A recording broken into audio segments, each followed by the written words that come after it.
Hello, everybody. Meteorologist Noah Bergen. How are you doing on a Tuesday? It is the 9th of September, 2025, right at the top of the hour at 3 o'clock, and we've got some weather to talk about today. We've got a lot to go over on our second edition of our 3 o'clock Weather Extra show that we're going to really try to build something in for you here today. So if you're watching on Fox Local, this is a new piece we're going to have every day at 3 o'clock, replacing what was here. For now, we're going to go 3 to 3:30, Monday through Friday, and going forward, especially starting later this week, I'm going to have some guests on to talk about the weather topic of the day, weather topic of the week, whether it's tropics, somebody from the Hurricane Center, the National Weather Service, other meteorologists, and I want to hear from you. So if you are a weather fan and you're watching now on Fox Local, please send me an email at noah.bergren@fox.com, and I'd love to hook you up with a Zoom link. I'll get you on here. We'd love to hear your reports and just talk weather. Going forward here sometime between 3 and 3:30 every day on Monday through Friday. All right, so out there tonight, it's really busy in terms of the radar. Now, let me take you out.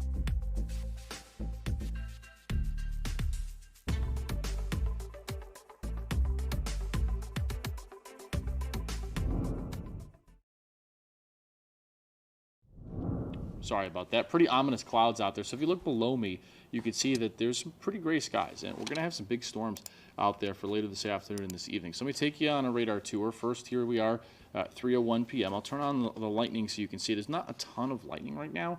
In fact, if you look at the lightning counter here, it's only 11 bolts in the last couple of minutes. But we're going to have a huge explosion of storms, downpours, and showers between about, let's say, now and coming up through about, let's say, 7 to 8. I do think it's going to be a very busy evening of showers and storms. And the area for that is going to be circled here in red.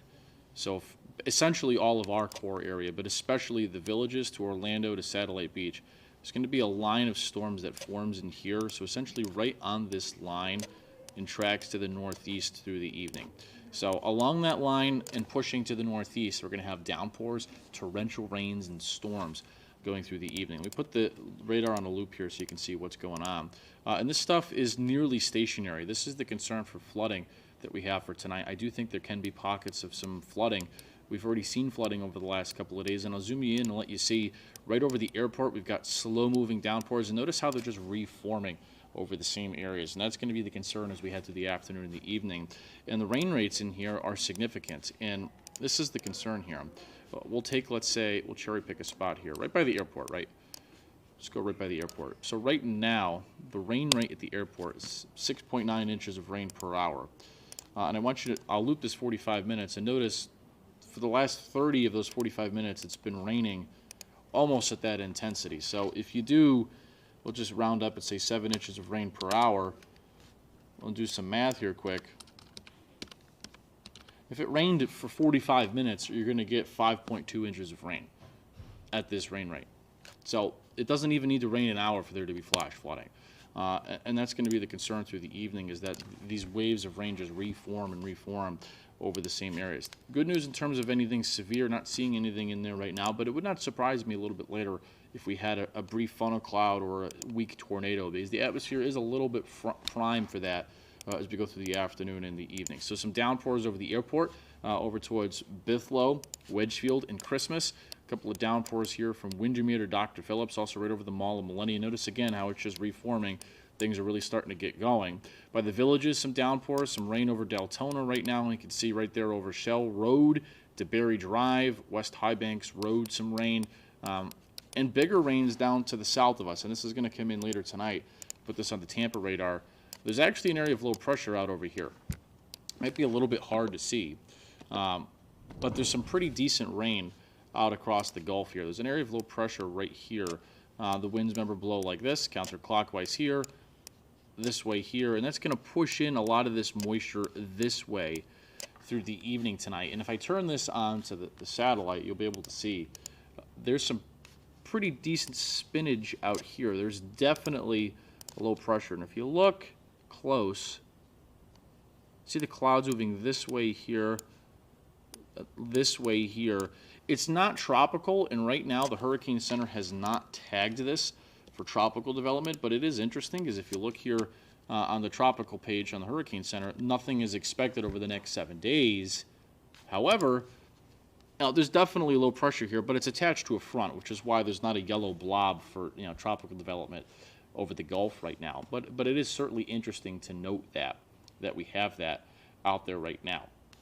So low pressure is going to provide a lot of storms, a lot of showers as we head through the evening. Now, in terms of flooding for tonight, we actually do have a risk of flash flooding. It's a level 1 in the green, level 2 threat, a little bit more elevated threat for flash flooding tonight from Delray Beach down to Miami.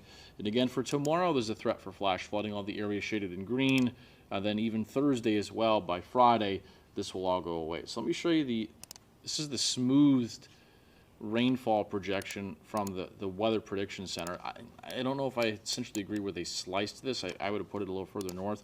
But essentially, we've got that low and a feed of moisture like this around the low. This is the rain over the next 4 days. And definitely we could have 3 to 7 inches of rain along the I-4 corridor down to Miami. And some of this red, there could be 8 inches of rain here and here. So that's what we're going to watch for the next several days. But right now, there's nothing severe, but I expect the radar to continue to fill in, continue to grow here over the next several hours. We're going to have a really busy afternoon and evening of some storm tracking. So the setup for today is very humid, and I'll show you the temperatures right now. They're actually held down a lot. It's not even that hot out. In fact, the temperature is only 77 in Orlando, which for this time of the year, that's really pretty good. However, the killer is the humidity. Now, there is a little bit of a wind from the northeast, 10 to 15 miles an hour. Let me take this full so you can see what we're looking at here. I want to show you a couple of things full screen here. So there's the winds, 26 in Gainesville. That's actually quite interesting up there. But look at the humidity across the state. The dew points are very high. This is almost as humid as it'll get around here without there being some kind of tropical system coming on by. Speaking of tropics, by the way, I've got a lot to discuss with you in the next couple of minutes. We're going to go through the future cast for tonight, the weather for tomorrow, big cold front for the weekend. And then in the next block, we're going to dive into some tropics, and we've got a little bit of a piece from meteorologist Jessica Dobson and Brooks Garner on sea breeze boundaries and the recent tornado we had in Brevard County. We'll go through that with you coming up at about 3:15. So keep watching. We're going to hit the tropics and also an interesting little lesson and delve into sea breeze boundaries and backing winds, as we call them, with thunderstorms in a couple of minutes. So the humidity's high out there. Now, I do want to show you the future cast for the rest of the night, and I want to take this full, but I'm going to show you the rain potential first. So here's the rain potential with our Fox weather model as we go forward through the evening. And I want you to notice, make sure I clear off that, start this from right now, and we'll play this through tomorrow night. And I want you to see, look, the point is, it's not everywhere, and this is this morning's model run. So take this with a grain of salt. But the point is, there's areas here, 7.7, 5, 5.25.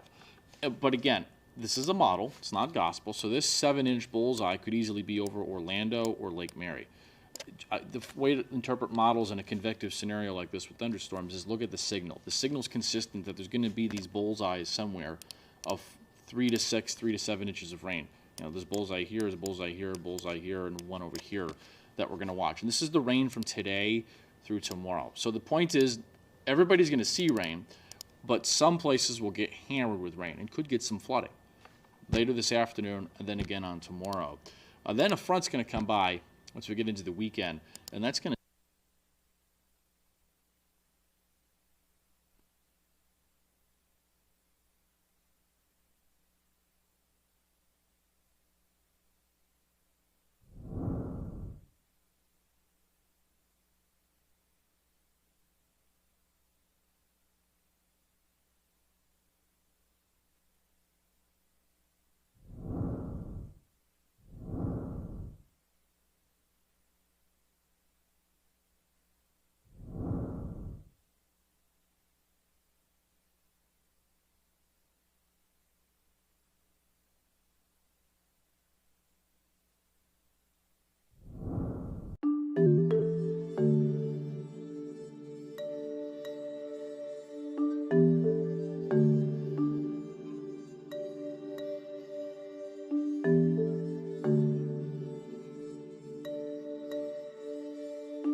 Hello, everybody. Meteorologist Noah Bergen. Thanks for sticking with us here. Sorry about my microphone dying. We're still getting used and we're getting acclimated to our new setup here. We'll get all these kinks worked out for you in the future. All right, so the time now is 3:12. Just turned 3:13, and we've got an area of low pressure here out across the Gulf, and that's pushing in some tropical air from the Caribbean and the Gulf, and that's going to cause a lot of downpours and storms tonight and tomorrow. Now, I want you to notice the winds up here at the surface coming in from the northeast into the Space Coast. Got a little bit of convergence and turning of the winds here, and oftentimes we can get what we call sea breeze boundary collisions, outflow collisions, and spin-up tornadoes like we saw in Brevard County over the weekend when we get these changes of wind direction from aloft to the ground. Now, it's actually quite an interesting phenomena that happens actually quite often here with sea breeze boundaries and spin-up tornadoes. And for more on this, I want to bring in meteorologist Jessica Dobson and Brooks Garner, who are going to explain to us a little bit about how the sea breeze can cause storms and a recap of that brief tornado we had over the weekend in Brevard County. So here's Brooks and Jess. Well, it is that time of the year, the storm time of the year, and the time when we can get unexpected weather. I'm here with Fox 35 Storm Team meteorologist Jessica Dobson. I'm Brooks Garner, and we have been analyzing the radar because over the weekend of September 7th and 8th, we had a rather unexpected event happen in Palm Bay. And it might seem concerning because it wasn't technically warned, but we had an EF0 tornado touchdown in Palm Bay and Brevard County. And that's not completely unheard of that we get these warnings or we don't get warnings when there is a tornado. But in this situation in particular, it happened so quickly because of the situation as a whole in the atmosphere. It only showed up on the radar for, I think, 1 or 2 radar scans. And this was one of them behind us. Yeah, and this happened because there was a big thunderstorm that it interacted with a sea breeze and it created what's called a backing wind. This is a radar image, and we can show it full here, that shows the storm wind, where red is wind blowing away from the radar and green is blowing toward the radar. In this case, this is the Palm Bay area, so this is going to be south of Melbourne, and so this would demonstrate a counterclockwise flow. And where the red and the green touch indicates where there's rotation, or in this case, a tornado. And in fact, a brief EF0 tornado with winds of 65 miles per hour briefly touched down, doing some tree damage and a little bit of very light structure damage. A very weak tornado, but a tornado nonetheless. Admittedly, there are stronger dust devils, stronger water spouts, but tornadic winds, when they do the circulation thing, can cause damage, so it's worth noting. And Jessica, I think a lot of people were taken aback because not only was this not warned, but we get these sea breeze thunderstorms every day, and we get the potential for tornadoes when this happens every day. Yeah, and there are a couple of things that happen too. We have the collision of the sea breeze just in general, because we have the ocean water that helps to cool the air off a little bit, and that rushes inland. That helps to create some lift, and enough lift to help to create a thunderstorm. That's one of the big ingredients needed just in general for severe weather and for tornado to happen. And not only do we have that, once these thunderstorms develop, they develop what we call boundaries, outflow boundaries at that, and that's essentially just rain-cooled air that's rushing out from the thunderstorm. And the collision of the outflow boundaries, the sea breeze, or just a collision with another thunderstorm as a whole can help to create, these mesocyclones, essentially the rotating part of a thunderstorm, even as quickly as just, probably less than 5 minutes that this was touched down on the ground. So it can happen in, honestly, the blink of an eye and create still like a lot of damage like what we've seen so far. Yeah, I mean, the takeaway from this is that it doesn't take a lot of wind to cause a lot of problems. And of course, the idea of a tornado, it's a spooky concept. We think about in the Midwest where you can get these huge tornadoes that can take out most of a town. Thankfully, that's not what this is, but obviously, the idea of a tornado is a concept that is disconcerting, and the idea that you can get a tornado from just a run-of-the-mill sea breeze during a thunderstorm type afternoon is something that will definitely sort of make you pause. But I think the takeaway here is that while this can happen anytime you have thunderstorms interacting with the sea breeze, it's still pretty rare, and the damage is usually fairly light. Yeah, I think that's important. Yeah, it was so brief, and that's one of the reasons why it wasn't warned, because it popped up, over just 1 or 2 radar scans, and it was a very small, couplet, as what we call it, a small couplet at that, and it fell apart very quickly, almost as fast as it formed. So that's one of the reasons why it wasn't warned either. And obviously it can create that damage so quickly as well. So I did notice there were a couple of images on social media of things like funnel clouds, but you know, they haven't officially confirmed that that was specifically the tornado, but still, I mean, you're not going to likely see it in Florida with the type of thunderstorms we have either. All the rain. Yeah, they're usually rain wrapped, so. Yeah, well, that's what's great about this 3 p.m. weather stream is we can analyze what's happened and kind of geek out a little bit with the weather. Meteorologist Jessica Dobson with her expertise in all things weather and tornadoes, and Brooks Garner here. With that said, guys, we've had a lot of fun with this and analyzing it. Tornadoes are no fun, but you know the weather is fascinating. I'm just glad nobody got hurt, and exactly. Hopefully we don't have a repeat. But that said, I'll toss it back to you. Yeah, really interesting stuff there from Brooks and Jess. And, you know, these sea breeze boundary collisions and tornadoes happen a lot more often than you probably think. And they're difficult to predict. Look, the National Weather Service does an excellent job.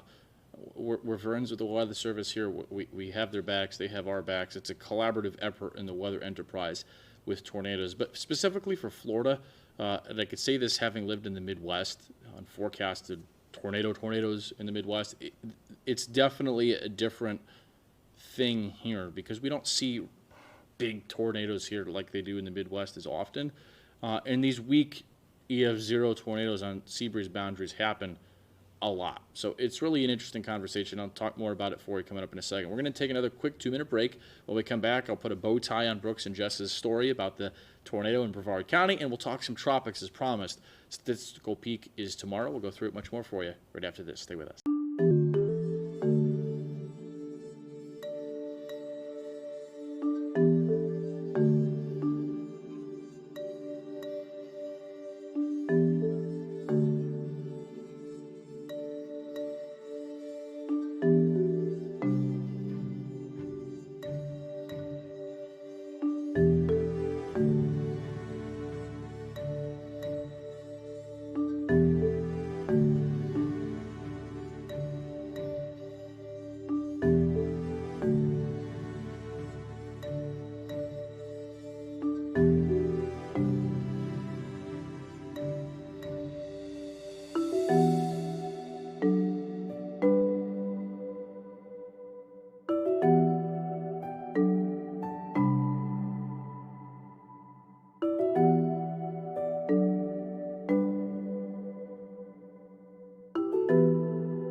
Hey there, everybody. Meteorologist Noah Bergman here. Thanks for sticking with us here on Fox Local and on our YouTube channel. Appreciate you guys watching on YouTube and also on our Fox Local stream, which is on the app and on the website. All right, so to give you a quick bow tie on Brooks and Jess's story there.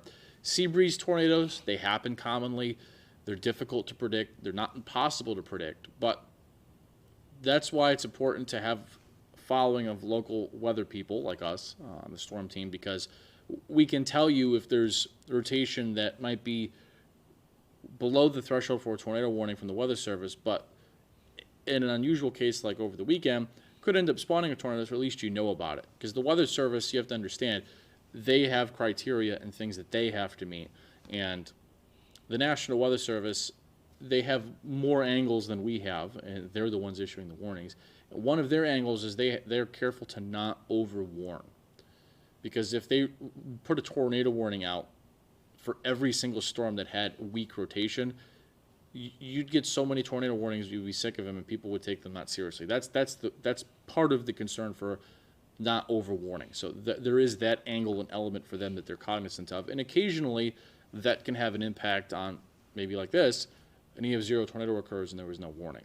So it's definitely a difficult conversation, but we're all friends with the Weather Service here, and they do a great job in Brevard County in the Melbourne office. All right, so let's talk some tropics now. We've got a lot to discuss, and by a lot to discuss, I mean the lack thereof to discuss, which is really quite interesting because tomorrow is the I can't say this word, statistical peak of hurricane season on September 10th. Now, I'm going to try to do even more discussion in this on our news tonight at 5, 6, 10, and 11 about why it's quiet. But meteorologically, it's not just dust. Everybody always loves to point at dust and say, oh, yeah, there's dust, there's no hurricanes. It's a lot more than that. That's to speak freely, there's many more layers of the onion than just dust. That, of course, is a part of it, but it's very far from being the whole picture, very far from being the whole picture. So right now, the tropical Atlantic's quiet, and there's really nothing going on. And it's several reasons. One, there is some dust, but it's not like epic dust. Number two, what we call the Madden-Julian oscillation is in the wrong phase. And what that is that the air is sinking over this part of the world. And when the air is sinking, I'm going to pull this up real quick and show you, because we've got about 5 minutes left. I want to get through a lot here with you. The air is sinking over this part of the world. Let me pull this up and show you. So take a look at this. This is the GFS model. You all have heard of the GFS, American Weather Model. And the brown on here is green. The brown, there's two colors, brown and green. The brown is air that is sinking high in the atmosphere. The green is air that is rising. Call this the Madden-Julian oscillation, the MJO. Inside baseball, what it is it's a wave of energy that propagates around the equator, and it dictates on Earth where the air is rising or falling, high in the atmosphere. And that's a part of how you get thunderstorms to form more easily or harder. And when it's in this suppressed phase, it's difficult to get sustained thunderstorms that form. And now in terms of this part of the world with looking at hurricanes, if you can't get thunderstorms to stay sustained, you can't get them to form into a hurricane because they can't stay alive at all. That's the tide of hurricanes. So this, I would make the strong argument, this is the number one reason why the Atlantic is quiet now, is because we're in such a suppressed phase of the MJO. Look at all the brown. That's the air that's sinking. Now I want you to notice, going forward, look what happens here. This is September 20th. So right now, here's September 20th. This is going to flip pretty notably by the end of the month. This is similar what happened last year. The break in the lull last year was a little bit earlier. It wasn't focused now. It was August into early September, not really just early September, the last week of August and September. But nevertheless, once the air starts rising high aloft, it'll make it easier for thunderstorms out there to be more sustained. And that's going to be with us. You look at here, this is September 24th, September 25th. Look at over here in the Gulf and the Caribbean.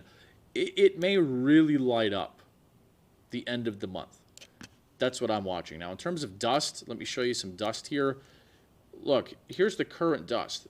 Yes, there's dust out there, but that's very far from being the whole basin. Very far from being the whole basin. And I'll play this forward. You can see actually the dust is going to fade away a little bit. Here's today, here's next week. It kind of disperses out there a little bit. So yes, there is dust, but the picture's a lot more than that. There's some other things going on that are really more nitty-gritty. What we call the lapse rates kind of are not high, which is why there's struggling to get hurricanes to form. Nevertheless, things probably will flip at the end of the month, but we'll see. Now, I wanted to give you this graphic quick. Named storms year to date. I'm going to take this full so you can see this here. Named storms year to date. This year so far, we've had 6 named storms. 2024 through this point, we had 5 named storms. 2023 year to date, we had 14 named storms year to date. 2021, 12, 2020, 18. Now, of those years, all of them had a notable Cat 4 or Cat 5 in the Atlantic. 2020, it was Laura. 2021, it was Ida. 2022, it was Ian that reached Cat 5. That's the max intensity, not the landfall intensity listed in that middle column. 2023, we had Idalia that went into the Florida Panhandle. It's a Cat 4. Last year, we had Helene and Milton. I didn't forget about Helene, just Milton was more of an impact for us. That's why I listed Milton on this graphic. We had Milton that reached Cat 5. And all of these hurricanes landfell at major status. And there's not enough room on this graphic. I couldn't extend it out back as far as I wanted to. I'm going to try to for the news tonight. But just to give you more context, you could extend this back to 2015, that there was a Cat 4 or 5. We've been in a streak since 2015, so going on 10 years now, where there's been a Cat 4 or 5 in the Atlantic that ended up hitting Florida or the U.S. as a major hurricane. So the point is, we're in this very strongly statistically correlated pattern of there being major hurricane U.S. landfalls for the past 10 years. And the math would suggest that this year will continue that. Right now, there's nothing on the horizon, but that's why the point of this graphic and it's saying is let's not let our guard down, because we're in a pattern of the last 10, 15 years where recent history suggests there should be something. Obviously, we have a lot of hurricane season to go. There's nothing worrisome out there right now, but that's going to be something we watch towards the end of the month. For right now, I'm going to let you guys go. Appreciate you watching us here on Fox 35 and on Fox Local. I'll see you tonight on the News Edge at 5, 6, 8, 10, and 11. For now, appreciate you watching. I'll see you back here tomorrow at 3 o'clock for more on our Weather Extra. Have a great night.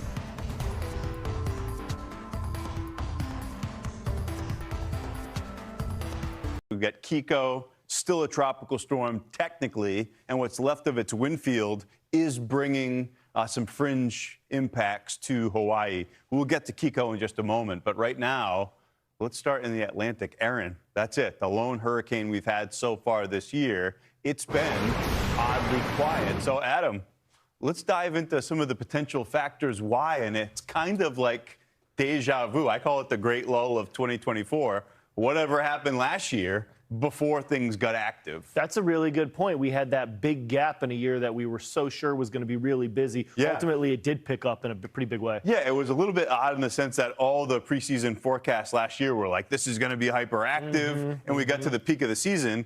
There was nothing going on until there was. Right, absolutely. And who knows, maybe we're in a situation where that happens again. I certainly hope not. Yeah. I hope we get more of what we're seeing out there right now, because there's some limiting factors out there. Right, last year, folks were saying, were these forecasts some huge bust? And it did keep the overall number of storms down. Yeah. But we got to the second half of this month, all of a sudden, a major in Helene, a major in Milton. Yeah, absolutely.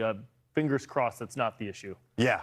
Yeah, so we got the ITCZ. These tropical waves are coming off the coast of Africa, but when they emerge into the basin, they find nothing good, at least for a tropical wave. Absolutely. So we get a lot of like sinking air. Just the air has been so stable across this this entire region for these last couple of waves.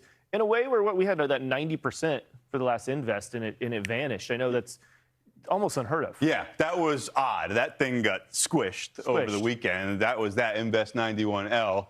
Did not become Gabrielle. We also have the Atlantic Nina going on, and we've talked so much about how the water is warm in the Atlantic, and it is, but not everywhere. That's a big pocket of cool air, which is a disruptor over in the eastern part of the Atlantic. Right. I mean, the water has been, on average, warm everywhere, but there are these pockets where it's cooler, and that's a spot what really plays into this. Yeah, so if the MDR, the main development region, is shut down into last year, latter part of September and into early October, we start looking at the homegrown storms. This will be interesting. You said it, the sinking stable air, a lack of instability across the basin. It doesn't allow those thunderstorms to sustain themselves. That could be going on again. It absolutely could be going on again. The air has been really dry. It's been pretty interesting. And you never see this. I mean, I think you talked about that. 16 years? Yeah. If you're a betting man, we were just talking with talking about Mattress Mac and what he's done. Mattress Mac would never bet millions that the Atlantic would be empty. Tomorrow is the peak of the season. The peak of the season. And we see at least something, at least some idea that maybe something will happen. Yeah, some area to watch. It's crickets, and hopefully we can keep this going as long as possible through the peak of the season. Unfortunately, at some point, we'll have something. Something's going to happen. Over in the Pacific, We do. Let's turn our attention back over to that basin as Kiko is weakening. It's now a tropical storm moving northwest, just north of the Hawaiian Islands. You're looking at some pictures coming in now from Hawaii. And while the storm passes off to the north, indirect impacts like large waves, big waves eventually, and life-threatening surf, some rip currents, those remain a threat. Here at Fox Weather, we're not tracking it just from the studio, just via satellite. We've got folks on the ground there in the Aloha State, so let's go there. We've got Fox Weather meteorologist Michael Estime. He made the long trip from the East Coast. He's live in Honolulu with the latest. Michael, this has been something to watch. It's definitely like an away game for you, I'm sure, right? As you're watching a tropical system over in the Pacific Basin. That's a really great analogy too, Ian. And being here in Hawaii on the island of Oahu, not too far from Honolulu, it is so impressive to see just how large these waves actually are on the ground, and it's why we have high surf warnings that have been issued for the east-facing shores. We're talking upwards of 10 to 15-foot waves is what the National Weather Service is saying. Through 6 p.m. this evening, we of course have the Fox flight team that's with us as well. And I'm going to say hey to our drone, and we're going to head toward the cliffs because when you look at, first off, it's beautiful, right? But when you look at how massive these waves are that are crashing along the cliffs, it really shows you the size, the scale, and the magnitude of the high surf that we're seeing as well. And interestingly enough, for the Big Island of Hawaii, we're expecting through about mid to late morning, we could see upwards of 9-foot waves. Maui, about 9 to 12-foot waves at times. Here in Oahu, we're thinking that we'll see those wave heights again maximize lunchtime to 6 p.m.-ish, and then up toward Kauai through about the 6 a.m. hour on Wednesday. I'm joined real quick by Peter. He's one of the lifeguards on the beach. Peter, I'm going to have you come on over here with me. Thank you so much for being here. So real quick, you know, we're expecting some pretty big waves today, right? Yeah, we're kind of expecting later on in the afternoon. Right now, it's been pretty consistent what it was yesterday. As the storm passes more north of us, we're going to see maybe at the high tide a little bit bigger surf. Yeah, high tide around 3 o'clock from what I'm understanding. Yes. And let me ask, so how high are the waves right now that we're seeing, and how high do you think they'll get, you know, in during the peak? So right now, if we're basing them just on the face value, we're looking at the 3 to 6 foot range. These are 3 to 6 foot waves? Yeah, so wow. If we get bigger on in the afternoon, we can have anywhere from the 8 to 10 foot faces, depending what it brings. Now, what happens at that point? Are you telling people to stay out of the water, or what are you doing? Well, this beach especially is just a small little condensed area. These waves are coming in from deep ocean and shallow, so the energy is really extreme down here. As the bigger the waves get, the more energy we have. We do our best to keep everyone out. It's kind of an expert-only beach. As the surf gets bigger, it's going to start closing out this whole bay.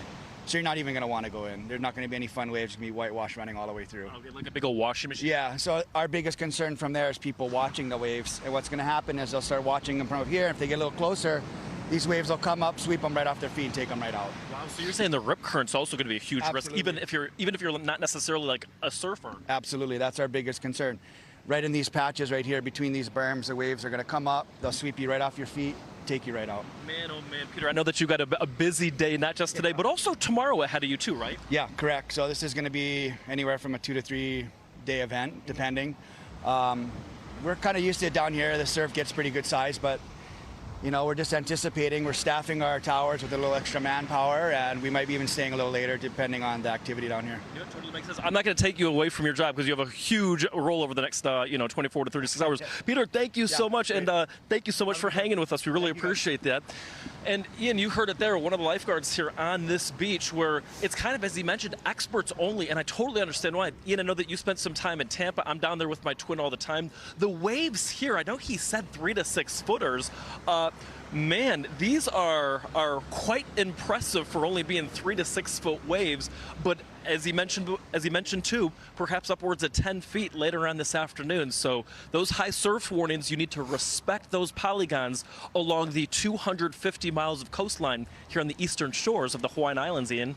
Yeah, an expert-only beach. If you're a skier, this is like the equivalent of a double black diamond as we move forward through the next 24 to 36. So plan accordingly, right? Behave accordingly. Michael, we're going to be checking back in with you throughout the afternoon. Thank you. Oh, big hail, big hail.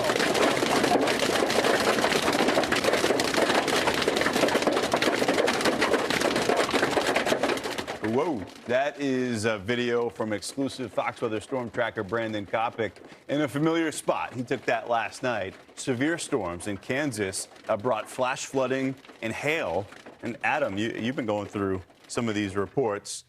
We know Brandon is right at home, right? But the idea here on Fox Weather is we're trying to help folks avoid being in situations like that. Yeah, he loves charging right in there. He obviously didn't find the largest hail that we have because that would have gone through a windshield. I mean, he goes through windshields already pretty quickly, but boy, He's got like a utility belt of windshields. He really for does. His truck. I feel bad for his insurance guy because he puts himself in these situations, and there was some large hail yesterday, last evening. We could see it again, but some of these higher numbers, anywhere from 3.5 getting up to 4-inch hail across portions of Kansas, Texas. Oklahoma actually saw some pretty big hail as well. That's the general area where these storms really fired up and got going. In some cases, tornadoes on the ground as well, but a lot of vertical development where you got some of that really large hail. And it is across portions of North Texas, Oklahoma, and then stretching into Kansas. Those are going to be some of these same areas, at least similar areas, that could be hit again once today. Not only that, but within these cells, boy, there was a lot of moisture that came down really quickly. Some of these rainfall totals, you're seeing anywhere from 3 inches getting up to 5 inches of rain, 5.5 inches of rain. Pretty small little area there, but it really came down quite quickly in some of these spots. Obviously, if you weren't in the heavy rain, pretty quickly it fell off. So these are those kind of cells that you can maybe see it on the horizon, and it could be really storming in one spot, another farm over, things might not be that bad. Expect something similar again today. Now, it's all going to be driven by plenty of warm air. This is what it looks like outside right now. Temperatures in the mid-80s, close to 90 degrees, a lot of sunshine. That is what's going to fuel up the ground, heat it all up, and that could ultimately develop into some more big storms. No surprise in that we see at least some sort of risk here for severe weather. You got a 2 on a scale of 5 getting up in portions of Kansas and eastern Colorado, but it does stretch down towards Lubbock. So North Texas once again sees at least some risk of some of these big thunderstorms. When will they happen? Really, we have all day here to heat up, and it's going to be something that's more of an evening type of event. So 5, 6, 7 p.m., you're starting to see some of these cells marching across this region. You notice supercells, once again, any one of those could become big, could become powerful, and we could see some hail this time tomorrow. We could be talking about that again. Adam, while we're talking about bad weather, let's discuss something that we're all probably guilty of at some point. Ordering food when the weather is gross outside so you don't have to leave the house. Thousands of drivers from DoorDash, Uber, Grubhub, you name it, they're constantly taking to the streets in bad weather, some in hopes of getting some big tips. This is sometimes despite the unpleasant or even dangerous conditions that could be present out there on the roads. Not just during storms, Ian, during blistering heat waves, these drivers travel over to bring people their meals. Many of them here in New York are on those bikes, so they're not even with the air conditioning you think of when you're in your car driving across in a lot of parts of the country. They get those Incredible Hulk hands, too. Yeah, they do. Yeah. Stay warm. That's going to be hot in the summer. All of this can be a problem, to say the least. It's not quite to Brandon Kopic levels like we were just talking about, but these drivers are going out in weather conditions that we here on Fox Weather are trying to help you avoid, but their livelihoods depend on this. So listen to this. Italy has taken action against dangerous weather deliveries. The New York Times wrote an article on laws in some cities, like the capital, Rome, where they've actually banned work during the hottest days. Since early July, the city has declared over 30 of the summer days high risk for outdoor workers. That's banning them from making deliveries during the 12:30 to 4 p.m. lunch rush. And many of the drivers, they disagree with these bans, as obviously for a period of time, it's preventing them from making money. Yeah. So, our viewers at home, we want to get their thoughts. Scan the QR code. Let us know, do you tip more during bad weather? Do I tip more during bad weather? I don't actually. For one thing, I think, how crazy are we? Because I know I've done this. Yeah. I'm in here saying, hey, the weather's going to be really bad. And then suddenly I go home and I'm telling people on TV, stay inside, and then I'm immediately sending somebody outside to bring me my food. Do you feel some kind of way about that? Is that conflicting? Maybe. You know what, I don't think about it like, oh, I should tip extra until they arrive to me. Yes. And then you see them and they're like drenched or they're freezing and you're like, oh, you did. And then I go back in the app and I'll tip them a little extra. So I'm conflicted about this too because tipping culture has gotten crazy. I'm over tipping. It's completely out of control. But for this, I am a softie. I admit it. When the weather is bad, I do tip more because they're providing a service and they're doing so in rough conditions. Everybody trying to get a tip is ruining the tips for the people who deserve them. Yes. Because I am actually bitter about all tipping now, and there's lots of folks who deserve Takeout. it. Tipping on takeout that's my issue. Because the weather's nice inside. There was no delivery that took place. I mean, I did it myself.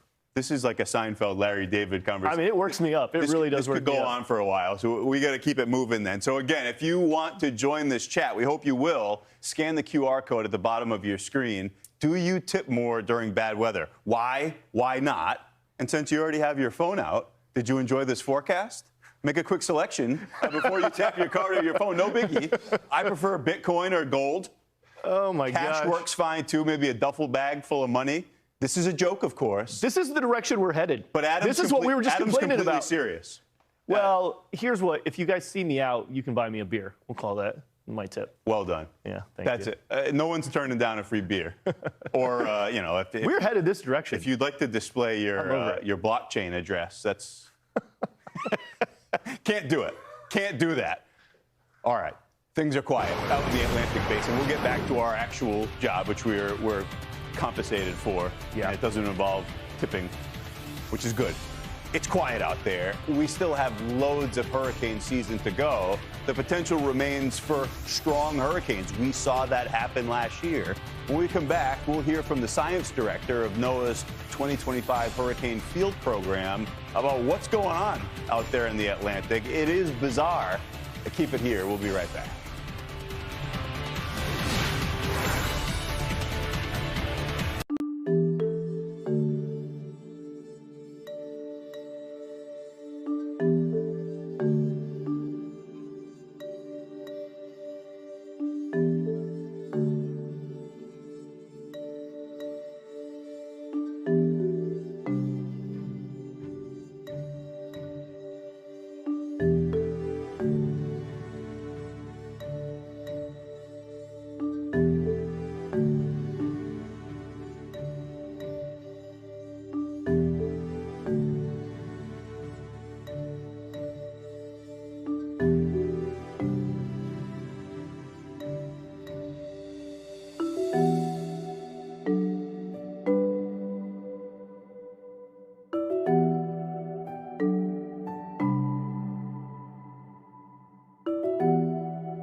Org today. Welcome back to Fox Weather Now. We're entering the peak of the Atlantic hurricane season, even if that map doesn't look like it. Statistically, September 10th is the peak. That is the day that it's most likely for a named storm to exist anywhere across the basin. Right now, it's quiet. No systems, no areas to watch. Last year, we saw a similar lull heading into early September, but then exactly 1 year ago today, Hurricane Francine formed, sixth named storm of the season, and then it had broken nearly 3 weeks of silence at that point. So 3 straight weeks, nothing was happening. Francine went on to become a Category 2 hurricane before making landfall in Louisiana, and just weeks later, we had back-to-back major hurricanes, Helene and Milton. So while it's quiet now, hurricane season is far from over, and history reminds us that things can ramp up quickly. Let's bring in Jason Dunyan. He's a meteorologist at the University of Miami, science director of NOAA's 2025 Hurricane Field Project. Great to have you back with us on Fox Weather. This might be rivaling what I call the great lull of 2024. What do you make of the state of the Atlantic right now, with the peak being tomorrow? Always good to be with you. You know, it's been striking. It's so quiet right now. And, you know, we've still got half the season ahead of us if you look at tropical cyclone activity. So there's a lot to go still, but things are definitely stifled. And we're trying to look for that smoking gun as to what might be happening. It's not completely obvious, but what we do know is activity is below normal. And there's going to have to be a little bit of a catch up if we're going to meet that kind of average season. Yeah, that was especially the case last year, right? Because we had all of those seasonal forecasts that were for a hyperactive season, had everybody going as we moved into the early part of it. And then that lull happened, and folks started saying, hey, maybe this is a bust, and it was quiet until it wasn't. You mentioned some of these factors. Last year, we talked a lot about the lack of instability across the main development region. It appears as though that may be what we're seeing again through this stretch. Is there any indicator why that might be the case? Yeah, I think you're right on. It's looking more stable out there in the Atlantic. And you can think of it as when the atmosphere is stable, it's almost like a lid. It makes it hard for these thunderstorms and tropical disturbances to really grow. One of the things we're seeing is the pressure out in the Atlantic is higher than usual. So you can almost imagine there's this high pressure sinking air, making the air very stable out there. Not that a system can't overcome that stability, but it's going to have to fight a little bit harder. Yeah, it's like there's a cap, right? If it was a severe weather setup, there's a cap in place, except the cap is over most of the main development region. So it's kind of weird, especially right now with the peak being tomorrow. Even when it's quiet out in the main development region, though, we started to see more activity second half of this month last year, closer to home, the homegrown stuff. When we're talking about the Gulf, the northwestern part of the Caribbean. Is there any indicator right now? Is there something that you'll be looking for as we move through the next couple of weeks when we start to see a shift in that direction? Yeah, that's a good question. September to me is always interesting because we're still looking out east toward the hurricane nursery, right? Over half the named storms we get each year are coming from Africa over that nursery. And it's still fast and furious. They're coming off every couple of days. But we're also starting to shift our eyes to the west because we're starting to see more fronts coming down into the Gulf off the southeast coast during the late summer, early fall. And those fronts are notorious for spinning up little disturbances that can become hurricanes. So there are a couple of signs to watch a few of these tropical waves coming off of Africa. So look east. And there is going to be a front kind of hanging around next week that we need to keep our eye on for something a little close to home, as you said. Yeah. There are meteorological investigations that are going to have to happen, both out there in the MDR and closer to home. We know you'll be watching. We hope to check back in with you. Always great to talk. That's meteorologist Jason Dunyan from the University of Miami. Thank you. Thank you. Take care. You too. Yeah, I finally got some rain down there in Miami, over 3 inches of it at the airport yesterday. Cooler and wetter conditions, those are settling into the Rockies. We've got an omega block pattern developing, and that'll bring some relief to the region as they're experiencing one of their top 10 warmest and driest summers. Adam's back with us. And Adam, that kind of happens, right? You look at the maps, all of these places top 10 warmest, top 10 driest. That led to terrible fire weather conditions. Yeah, it's happened in a lot of places. In some ways, that can be pleasant for folks who want to get outside and enjoy weekends. But at some point, you need some rain to return. Some hazards, yeah. And it starts to build some hazards. And finally, we're going to see maybe some of these changes taking place here in the next couple of days and then running here for a little while. We talked about how warm and dry it's been. These are just some of those main communities across the Pacific Northwest. And you see a lot of this, the 11th warmest, the 4th warmest, the 4th driest. So you are in the top 10 or at least close to it in a lot of these communities for as far as the average temperature being warm and then just being dry across the entire region. No surprise if we're getting in the top 10 driest, there's obviously going to be at least some drought across this region, and there has been drought across the region. If it's going to be warm, it's going to be dry, there's at least going to be some risk of fire weather. Crown Creek fire currently burning 15,000 acres, so not wildly large, contained at 10%, and that is caused by lightning. But the ground is dry right now, and we're going to be talking about maybe some storms moving through. The storms will be good because it will bring some moisture, but any lightning could, again, spark some more wildfires. So that'll be something to pay attention to. You see maybe just a little bit of moisture out there. You saw some lightning strikes as well, but we're going to be talking about rounds of low pressure ultimately sweeping on through. So there's the spin we were just showing you. That will slowly kind of drag itself off towards the east. Ultimately, though, there is going to be another system back behind it. So we're going to be talking, Ian, about kind of rounds of rain running across an area that ultimately does need that rain.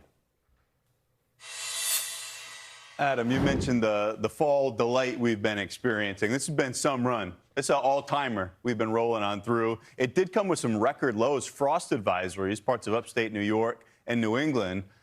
Now we get this warm-up that could bring back summer-like conditions for the heartland first. And yeah. Places like Cleveland, that's 73 degrees right now. You got that north wind. Areas just west of there, it gets hot quickly. These are wild swings we're talking about, truly. From all that warm, dry air, but from going cold, 30s in some cases, 40s in the early morning hours, and suddenly we're talking about daytime highs getting back in the mid-90s. Yeah, there were freeze warnings, frost advisories that are up, and now, you move into it's a college football weekend. You've been traveling all around, and these are temperatures that are going to be in the mid-90s. Yeah, I'll be in Chicago this weekend, so it's going to be warm for it.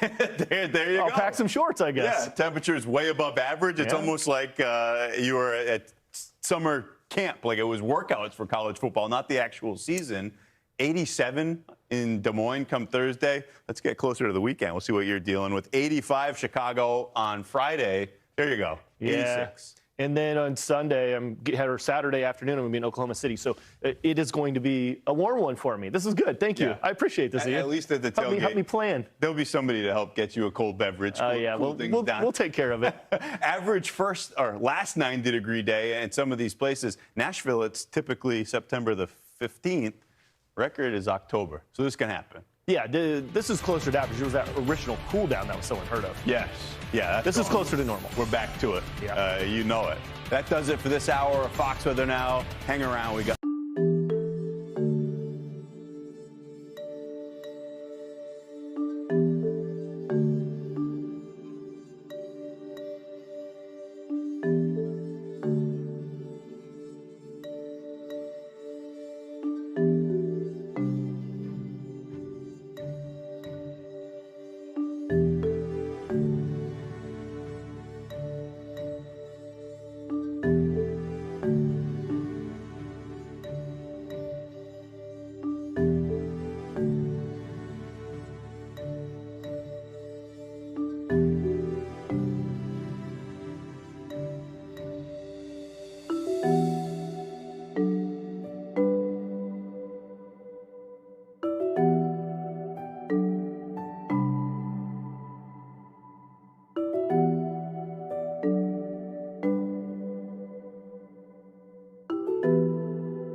98.8.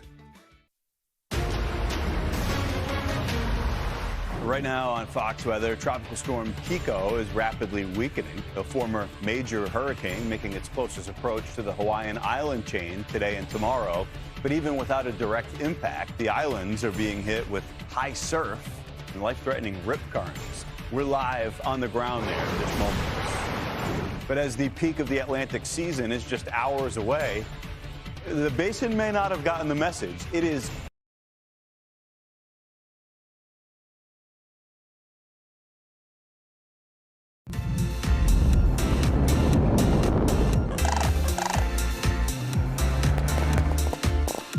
From Fox 35 Orlando, you're dialed into the 407. We want your videos, your pictures, and your opinions, because on the 407, every story starts with you. Limiting screen time for everyone. Are you on board or no? I know I would personally have a problem if I got cut off. I've gotten too addicted to screen time. All right, don't hold back now, y'all. I feel like some kids forget what it's like to be outside. This show is all about sounding off, celebrating, and a little behind the scenes. Selena is styled from her 2023 look for the VMAs in this gorgeous red beaded dress. And we hope you're hungry, because we like to eat. And your buns are special too. Potato-based buns, really tasty. Central Florida's best kept secrets revealed here on the 407. Welcome to the 407. I'm your host, Marlisa Goldsmith, and this is a new show for all of you.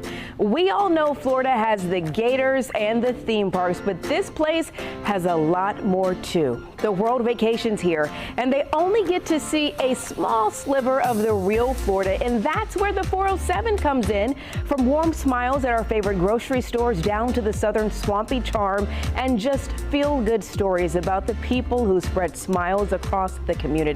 Like I said, we want you involved every step of the way. And hey, you might be able to help us figure out the lighting situation, because we're still in the midst of that. But thanks for walking through with us in this. It's a learning experience, right? And we want to hear from you. We want your opinions. We want your celebrations and your tips. So go ahead. You can start by helping us out right now. I want you to choose the news. See this little QR code? Go ahead and scan it. We have 3 stories that are buzzing across the internet right now. You can also head to fox35orlando.com/your407 under the Choose Your News tab to cast your vote. Just pick which news story you want to see. First, it's something you have to see to believe. A famous TikToker gets stuck in a tight spot. Why firefighters say this rescue was a first for them. And we all know airplane food is nothing to write home about. So what about plain pasta? A woman's viral recipe 1,000 feet up in the air. And hog wild, a Florida deputy stopped a burglary in progress. Whichever story gets the most votes will reveal at the end of the show. Again, that website, fox35orlando.com/your407. All right, now it's time for one of my favorite parts of the show, Top 4 at 4. Here are today's 4 most talked about stories. We've got Meghan Markle's family legal drama continuing in a Florida courtroom. Another TGI Fridays closes, marking another loss for chain restaurants. So why was one chain killing the other competition? We'll explain. And a new Girl Scout cookie has been announced. And the new iPhone, it's being described as awe-dropping. All right, Russ Rollins from Real Radio's Monsters in the Morning is joining us now. Hi there, Russ. How are you? Hi, how you doing? This is exciting. This is cool. Oh my gosh, I am so excited for you to be joining us today. We got to get into this, okay? Meghan Markle, you know who that is? Yeah. Oh, yeah, of course. Okay, Yeah. Just making sure. All right, so she can't seem to get away from family drama, can she? I know, poor old girl. I feel bad for her. She marries one prince, and then everybody has to jump on her. Listen, the whole thing I think is. I'll let you explain it, but I think it's ridiculous. You tell him what she said. Okay. So the actress, her estranged half sister. I mean, how much further removed can we get here? She was in court today in Jacksonville for a defamation case against Markle for claims that Markle made in 2021 when she had this big sit-down interview with Oprah Winfrey. So it's a messy case, but it sparks an even bigger question here. Can the Duchess of Sussex move on to California royalty? What do you think? What do you mean? Like? Well, now she's trying to, since she's removed herself from across the pond, she wants to become royalty in California. Is that She sort of is. She can't help it. Yeah, she's married to a prince. She's sort of royalty. She can't help it. But I think the defamation lawsuit is ridiculous because I believe all she said was, hey, she kind of grew up like a single child or something, right? That was the worst thing that she said. Yeah, because the siblings were older and the siblings were already out of her father's house at the time. That's not defamation. And she never named them. She never named them, Russ. Yeah, it's ridiculous. It's a money grab. They're just picking on her because she married a prince. I feel bad for Meghan. Team Meghan Markle. Yeah, so she's also launched a lifestyle brand and multiple podcasts. She's gotten ripped about that. Are people still into the celebrity or are they done with her? I think most people are done with her. I like to root for her, but but yeah, I think most people are done with her. And aren't they even talking about moving back to London? Wasn't there some talks about that? Can they? I feel like they're going to have the guards waiting at the airport to say, turn around, send the plane back. Get out of here. Get out of here. We don't want you here. You made it clear. Yeah, I think their podcasts didn't do that well, but they still got paid a lot, right? And hey, that's all that matters. They're laughing all the way to the bank. I guess so. And they live like down the street from Oprah, and they're like, they're in the best house in the world. So they still sort of are like royalty, but they're not treated that way, I don't think. Yeah, no. Well, speaking of royalty, we have a restaurant chain that is in hot water here. It inspired an iconic movie. You may remember this one, starring Jennifer Aniston. Yes. And We need to talk about your flair. Really? I have 15 pieces on. Well, okay, 15 is the minimum. Okay. Okay. Now, it's up to you whether or not you want to just do the bare minimum or, well, like Brian, for example, has 37 pieces of flair on today, okay? A terrific smile. Okay, so you want me to wear more? Look, Joanna. Yeah. People can get a cheeseburger anywhere, okay? They come to Tchotchkes for the atmosphere and the attitude. Okay, that's what the flair's about. It's about fun. Yeah. Okay, and we got to stop this before you know what happens next. But of course, that was the famous flair scene from Office Space. We're talking about TGI Fridays here. Have you ever been to Fridays, Russ? Oh my goodness, I love TGI Friday. It's fun. There's still a couple. There were a couple, but they're closing them down, right? I know. Another location closed in South Florida. So I want to throw some numbers at you here. In 2018, there were 43 locations in Florida. Now, just 8 are left. I know, and 3 of those are here in Orlando. The company actually filed for bankruptcy last year, and this follows a trend of restaurant chains closing. Something to note, though, Chili's is actually avoiding the downfall. And I was wondering, now, what are they doing differently? What have they been able to figure out that the rest of them haven't? And there are economists who say it's because they've been able to attract Gen Zers through TikTok trends like the cheese pull with their mozzarella sticks. And it's got to be working because Chili's says they've seen a big increase in their quarterly sales from last year to this year. So what do you think? Because of the cheese pull. I mean, that's just cheese pull did it, huh?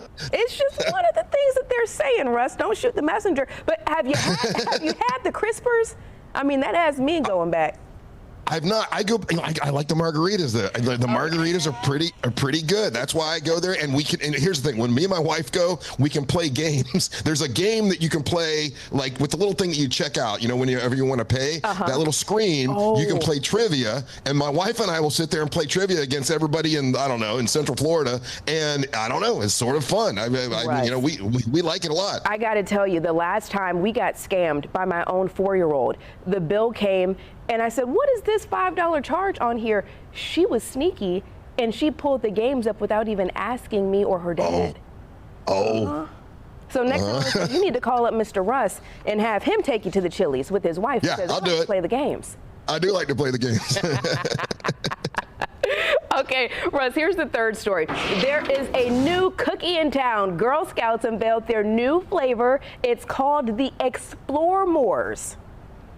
Okay. Not very revealing, so I'm going to do the hard work for you here. Here's the deal. It's Rocky Road ice cream inspired cookies filled with flavors of chocolate, marshmallow, and toasted almond cream. I am in. You're in. That's perfect. Yeah, I mean, that could listen. Okay, the Thin Mints have always been the odds-on favorite. Awesome. This could be the new favorite. I got to tell you. It could be, and guess what? I could be your new best friend because I got a box, but unfortunately, you're on Zoom today. Yeah, I know. Like, all right, well, taste it for me and tell me, because I love some Rocky Road ice cream. That's the best. Listen, you don't have to tell me twice. We love to eat around here, so I don't want to be rude. Give it a shot. I don't want to be selfish. You're not being rude. Okay. No, that's fine. All right, we're going to I want to know what you think. Here it is. Here's the cookie. Okay. It's supposed to be like Rocky Road. Eyes are going around. Looking up, looking down. Still thinking. Oh, it doesn't look promising. Oh, you're not making a happy face, I'll be honest with you. I have to say, full disclosure, I'm not a huge chocolate fanatic. Okay. But see, I should have been there with you. This is still good. This is good. I would eat these. Yeah, Rocky Road is good, man. But without it being cold.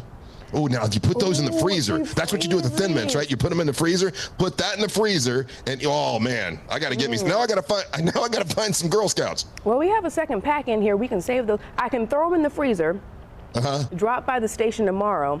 I got it. And you can have some ice cold Explore More's cookies. You are welcome. By the way, you don't even have to bring cookies. You're welcome to come on the show anytime you want. But now you can bring the cookies, but you're welcome to come by the show. We would love to have you there. I love that. All right, while we're talking about Girl Scouts, what are your thoughts on the cookie sale? Some people think that they may be a little pushy. What do you think?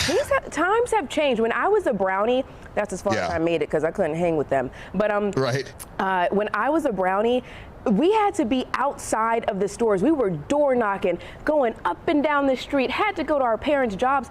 Now all you do is I get a text message from my friends saying that their kids are selling stuff. What is that?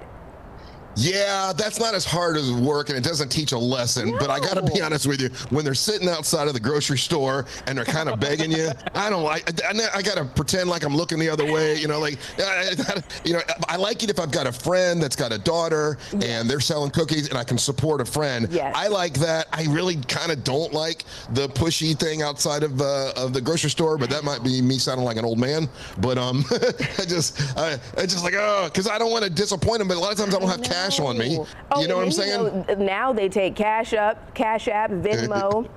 Yeah, so I don't have that excuse anymore. You're like, I don't have my phone on me. Hold it in your hand. I'm totally broke, man. I can just say I'm not allowed to eat cookies. I'm a fat guy. I can't do it. Russ. Okay, lastly but not least, of course, the new iPhone 17 was unveiled today. I am a huge tech nerd, so I'm here for all of the announcements. The company is calling its new technology and software event awe-dropping. It happened just a few hours ago. We're still learning all the details about the event, but so far we've learned there's supposed to be a brighter display, live translation, which is really cool, like in the middle of a conversation. If someone is speaking a different language, it'll translate for you. There's also supposed to be all-day battery life and a new front camera that's supposed to be bigger. But you tell me, Russ, is it just me, or does it seem like Apple says this every single time? Oh, every single time, and they get me every single time. I always got to get the new update, and my wife is like, why do you need a new phone? The one you have does everything. I'm like, yeah, but there's something better. If there's something better out there, I got to get to something better. Now I didn't know this actually until you told me about it just now. Now, tomorrow, I got to rush out and go get the 17. You got to put the When's it available? When's it available? Here's the deal. Let me go back and look at my notes here. That you could see pre-orders as soon as Friday, with the actual phone being released on September 19th. So coming Friday, you can go put your pre-order in at least. So you got a couple days to warn wifey before she's surprised. Oh, she's gonna know when she sees. Do you do the same thing? Do you update your phone all the time? I do. It's gotten really bad. And then my husband, so this is the deal. Last year, he's like, we don't need new phones. I said, speak for yourself. I'm going to get a new phone. And he said, all right, I'll get one too. I said, no, we don't need new phones, remember? He was right down there at the store with me. I use the excuse like, honey, I use this for work. I take pictures for, for all the Instagram and all the stuff we have to do on social media. So this is a work thing. But really, I just like getting a new phone. We won't tell her that. That'll be our little secret. She knows. She knows me. I tried to help you, Russ. I tried the best way I could. Of course, I appreciate it. Russ, it was a pleasure. We had so much fun with you today. Yeah, this is a lot of fun. I guess I'll be doing it like several weeks in a row. So I got to get my lighting better too. My lighting is not as good. I got to work that out. But That's okay. This is great. We'll work it out. We're going to work it out. We're going to perfect this. I love it. Thank you so much. We love it. Russ from Real Radio's Monsters in the Morning. Again, thanks so much for joining us. We'll see you soon. All right. Take care. All right. Okay, so we have so much more to get to, friends. You may notice some iconic places like Lake Eola are going to be lit up orange tonight. We'll tell you why. It's for a good cause. And we've got the perfect spot for some really unique eats when David Martin shows us a 5-star kitchen in the back of a grocery store. Who would have thought that? You're watching the 407, looking over Orlando and listening to one of my favorites, Work by Rihanna featuring Drake. But when you have this much fun, can we really call it work? I don't know. Seems kind of unfair. Stick around. More of the 407 when we come back. When you walk out, before the tables turn.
Welcome back. We want this show to not only leave you feeling good, but walking away knowing something you maybe didn't know about your own community. We'll bring you some interesting facts from around Central Florida as part of our Bet You Didn't Know segment. I love this segment. Starting us off, Bet You Didn't Know Lake Eola is actually not a lake. This was news to me. It's a sinkhole. Can you believe that? The deepest point is 80 feet. A natural aquifer helps fill it along with rainwater. That is really cool. And Lake Eola may have a little bit more of an orange tint tonight, and that is to bring awareness of Hunger Action Day. Greg Higgerson, the Chief Development Officer for Second Harvest Food Bank of Central Florida, is dialing in with us now. Hi there, Greg. How are you? I'm well. How are you doing? I am doing so good. It's such a pleasure to catch up with you today. Listen, Lake Eola is not the only thing lighting up around Orlando, so tell us a little bit about what exactly Hunger Action Day is. Yeah, you're so right. We've got a lot of places lit up orange tonight as it gets darker, whether it's the Kia Center or the City Hall in downtown Orlando or the Lake Eola Fountain. Hunger Action Day is really about bringing some light and awareness to the issue that about 500,000 of our Central Florida neighbors face, which is not having enough food at some point during the year or maybe for the entire year. And realizing that there are things that we can step up and do to take an action to have a bearing on helping those folks. Yeah, speaking of helping those folks, listen, times are hard for all of us, right? I know there are a lot of people who have a good heart that really want to help out in some way. So how can people get involved? Yeah, there are so many different ways, and it doesn't have to be in a huge way. And to illustrate that, we've put together a calendar called 30 Ways in 30 Days, so that if somebody was, interested in taking a small action every day this month in September, it's right there on our calendar on the website. But things as small as wearing orange to help create awareness, or coming down to volunteer in our warehouse, or going to an event that helps benefit us through the course of the week. We have, for example, coming up at Orlando Festival Park on Saturday, the Booze and Bites event, which is going to be a lot of fun. And another way, of course, is to give a gift online. And today only, we're able to match that 4 times, multiply it by 4. Every dollar that you give today on feedhopenow.org. So a lot of different ways to get involved. You can save your BOGOs when you go to the grocery store and donate those things. You can, hook up with us on Facebook and follow what we're doing, and things like that are all very meaningful actions. I love that idea. I mean, I never thought about it until you just brought it up. When you get the BOGO, a lot of times we say, I don't really need 2 of these, but that's a great idea to just put it aside and donate it. For sure. I love that. And I want to make sure I heard you. You said a 4-time match? Yeah, exactly. So wow. if you gave $10 today online, it would be like giving $40 because we had a wonderful donor step up and agree to match for today. So that is really amazing stuff. Yeah. Okay. And there's also a 24-hour marathon coming up at the end of the month. Tell me a little bit more about that. Yeah, absolutely. We have something that we're trying for the first time this year. It's a 24-hour volunteer-a-thon, if you want to call it that. We've got shifts that start on 8 a.m. on Friday, the 26th of September, and they stretch all through the night until the next morning. So we're looking forward to that. And again, the reason for that is we want to illustrate, in a kind of a neat way that, hunger's with us all the time. It doesn't stop or slow down for folks that are facing it. So good way to illustrate that, I think. Absolutely. Greg, you all are doing phenomenal work. Again, Greg Higgerson with the Second Harvest Food Bank of Central Florida. Thanks so much for dialing in with the 407. My pleasure. Thank you. All right, good to see you. Okay, we've got a lot more coming up. David Martin, one of our favorites, is taking us to a hidden gem inside of a grocery store. But Garrett Weimer is up next with our news break. The news headlines you need to know in just 2 minutes. And take a look at this. Rain all over Central Florida. I thought I heard it coming down outside of our Lake Mary studios here. Folks, make sure you're safe out there if you're getting on the road. Stick around. We'll be right back.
Well, welcome back into the 407 on this rainy Tuesday afternoon. I'm Garrett Weimer with your news break, and we begin in Orlando, where a murder suspect has been arrested at the airport.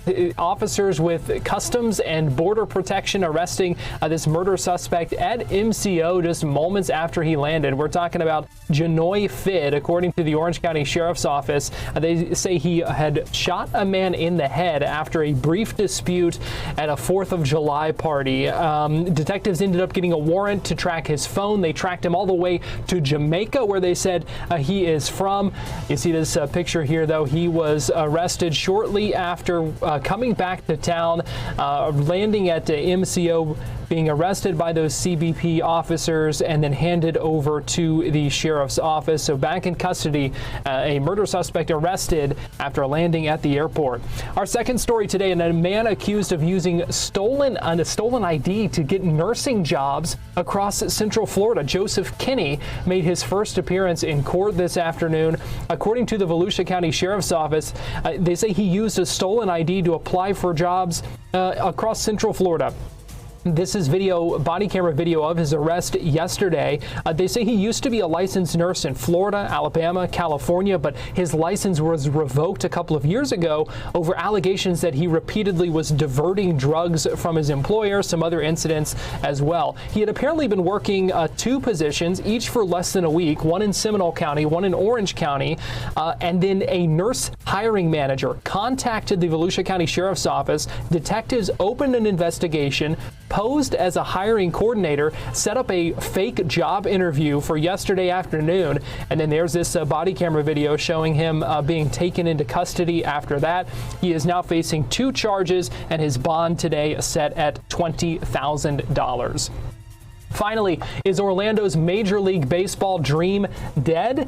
This is a look at what would have been potentially the stadium renderings for the Orlando Dreamers. The Orlando Dreamers anchor investor has apparently joined an investment group that is closing in on a purchase of the Tampa Bay Rays. We're talking about Rick Workman, the leader of Heartland Dental. He is now, according to multiple reports, part of this group to buy the Rays that is led by a Jacksonville developer, Patrick Zalupski, and that group, according to multiple reports, expected to remain in Tampa. A final sale expected to be finalized by the end of the month, so things certainly happening fast here. Now, we did talk with the leader of the Dreamers today, the co-founder Jim Schnorf, saying this does not change the mission to bring Major League Baseball to Orlando. Could still be another route with potential expansion. So we will see if the dream can stay alive to bring Major League Baseball to Orlando. We're awaiting some more details from the Dreamers coming up soon. Well, that's your 407 News Break. I'm Garrett Weimer.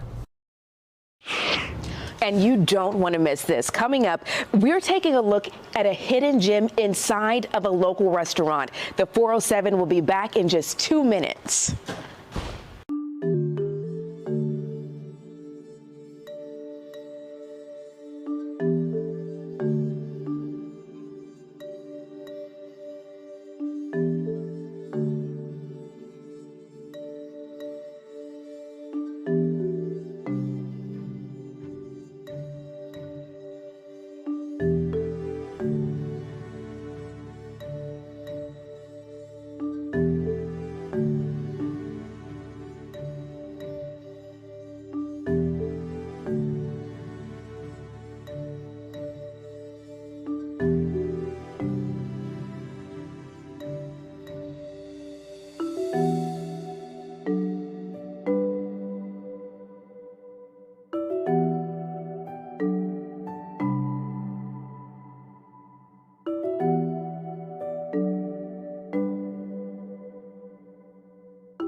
right, what do you get when a convenience store, a 5-star kitchen, and a world-class beer cellar walk into a bar?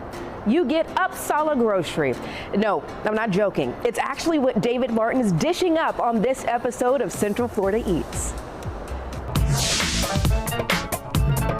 This is the ultimate example of never judge a book by its cover. Welcome to a special episode of Central Florida Eats. Say hi to Jay Patel, the owner of the Uppsala Grocery in Sanford, Florida. Jay, how you doing, my friend? Good, how's it going? This is great. I, in the history of the show, have never been to a grocery store that sells cigarettes, lottery tickets, but your menu, it gets 5-star reviews all up and down social media. Thank you. Can we go inside and show the audience why? Of course, let's go, yeah. So tell us where we are physically. So this is the parking lot. That's the building over right there. And as soon as you walk in, you'll see just like a typical convenience store, but it's not your average convenience store. No, it's not. What's the address here? 300 Uppsala Road, Sanford, 32771. Okay, so this is something that everyone needs to check out. Here's your first look inside the Uppsala grocery store. As you said, it's a typical grocery store in the front, right? But in the back, well, we're getting into something wild and crazy. What's this aisle? So this one is our wine aisle. The next aisle, as soon as you walk in, you'll see all the craft beers that we have. Okay, so, and that's what you've been known around the country, in fact, around the world for, right? Yes, sir. Tell me a bit about that. So we get beers from all over the place, not only Florida, but all over the country. At the same time, we have beers from Germany and Belgium, and you name it, different countries we try. Listen, craft beer is a big industry. Right. There is sour beers, there is stout beers, there is lagers, and people don't even know about this, but people who do, they know this is the place. And you've been ranked the #1 place to get these independent labels, right, in Central Florida, but you think it's bigger than that? It's bigger than that. We knew we were the biggest in Central Florida, but then we found out, actually in entire Florida, we are the #1 with all this collection. Oh my gosh, that's great. I've never heard of 99.9% of these craft beers, and I love it. And the labels are so creative. I want to try all of them, of course, eventually in time. Jay, how many beers do you have in these aisles? We have at least over 400. Wow. And how long does it take to stock this stuff? On weekdays, at least 2-3 hours a day. On Fridays, 6 to 8 hours. But we're also here to eat. That is the name of the show, right? Central Florida Eats. Yes, and sir. that menu is something I've never seen inside of a grocery store. Typically speaking, what's the vibe on the menu? So we have all kind of food you can get over here. You got Philly cheesesteak, you got New York chopped cheese. You have something that it's a fusion of Indian food, which is fried chicken, and then the tikka sandwich. Okay. It's not a tikka curry, but we infused the sauce, created our own different aioli, and we make it that way. So it's a fusion of Indian. It's a fusion. All yeah. right, should we try some? Of course. Okay, Jay, this looks nothing like a table you'd find in a grocery store, but here we are in Yes, sir. Uppsala Grocery. This is Sanford, Florida. What do you want to start with? How about the fries? All right, so those are kaboom fries. Regular Cajun fries. We got chicken tenders in there. Okay. And we loaded with 4 different sauces. Or, what are the sauces? Tikka sauce, chipotle sauce, ranch, and taco sauce. Oh my God. Those are fabulous. What do you think? There you go. And they got a kick. Yes, sir. Paolo, can you try that for me? Paolo, the cameraman, we got to feed him too, right, Jay? Of course. Oh, you're going to love that. Not overly spicy. It's good. It's strong. Just a little But a kick. medium, Yeah. right? Isn't that nice? Oh, wow. For a French fry. Incredible. Fries. And what do you charge for that? $14.99. Oh, that's a meal. That's a meal. Okay. Yes, sir. We should wash it down with something. Why don't you open up one of the beers? Sounds good. So what we have over here is Tripping Animals. They are located down south in Florida. Okay. It's a sour beer. It's a collaboration with a brewery called Bottle Logic. All right. Good stuff. Tripping Animals. Tripping Animals. Again, this is what's great about these. I've never heard of this. Very but popular. If you're willing to try. Oh, look at the color on that. Yes, sir. That's plenty. All right, let me give this a shot here. You know what flavor this is? So that one is prickly pear, black currant, and berries. It's different. That's fabulous. It's different, yes, sir. Perfect with the kaboom fries. Kaboom fries All right, and what's in everything, front? yeah. So this is one of our most popular sandwich, Really? tikka masala sandwich. Ah, okay. For this, believe it or not, we have people coming from Jacksonville on weekends just for that sandwich. Really? Yes, sir. May I try? Of course. Oh, it's that bread. Tell me about the bread you use here. Potato bread. It's by Martin's. Uh-huh. There you go. Classic. Classic.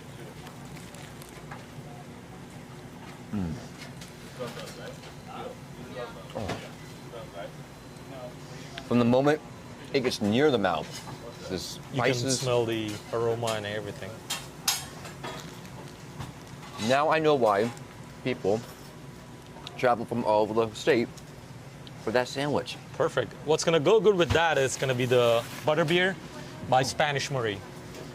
It's something you had at Universal butterbeer, but this one is with alcohol. So which came first?